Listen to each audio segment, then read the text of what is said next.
లాజారు యోబును ముట్టను కూడా ముట్టలేకపోయాడు. కారణం ఏమిటంటే తను చేసిన ప్రార్థన వల్ల దేవుడు కంచి వేశాడు.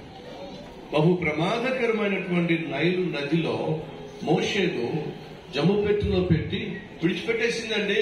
ప్రవహిస్తున్నటువంటి నైలు నది మోషేను ముట్టుకోలేకపోయాడు, మోషేను ముంచలేకపోయాడు. కారణం తెలుసా?